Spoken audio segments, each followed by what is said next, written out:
Something to consider with John. How you doing, folks? Today we're going into a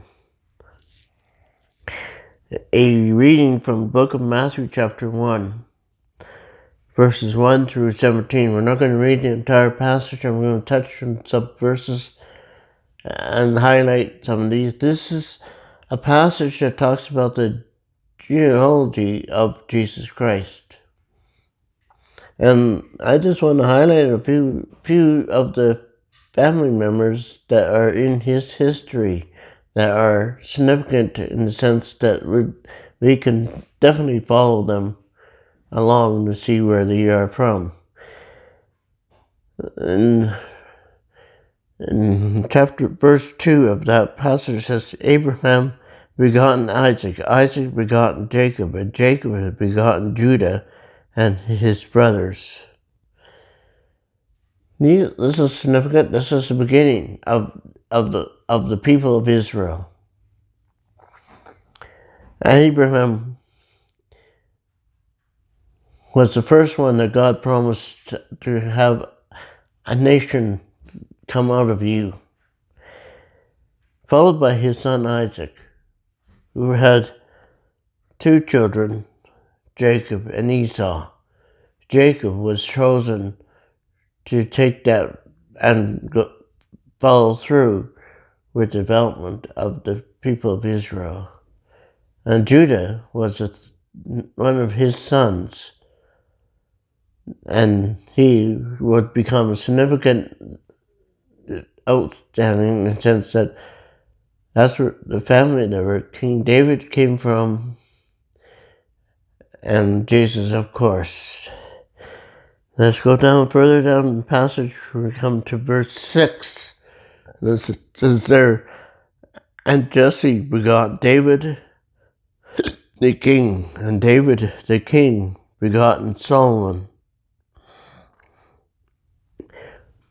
David the king was the first king that God has chosen.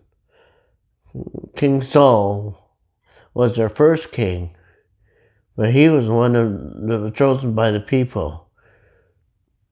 King David was chosen by God. And Solomon was one of his children. And he would,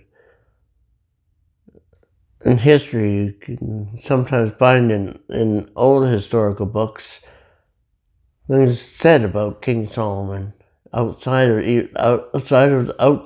the Word of God.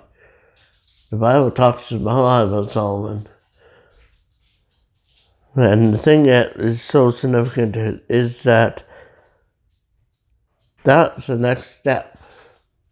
Because Jesus follows that line of King David and through Solomon. And then in Matthew, in verse 16, we read the last part before we come to the conclusion of this passage. And it says, and Jacob begotten Joseph, and the husband of Mary, whom was born Jesus, who is called the Christ.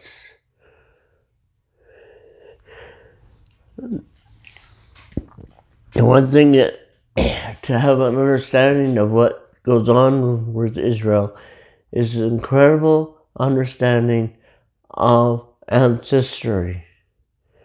They kept great records of those families that they come from. Even at the time in 1948, when people started to come back to Israel to resettle Israel, they knew what family tree they come from, what of the 12 members of the family, which one family they were part of, and they can follow their ancestry tree. And this situation you can see when you look at this passage and you read it for yourself, how complete Matthew makes this statement of who followed whom, and how it came to be that Jesus was born. And the thing that's so intimate about it is that we have that to follow, and the records would show it to be true. And so when you go today to think about family, think about this. This is incredible. God knows exactly the trail on which your family comes from. And He knows your life and mine. He brought us Jesus Christ, the Son of David, son of Joseph and Mary.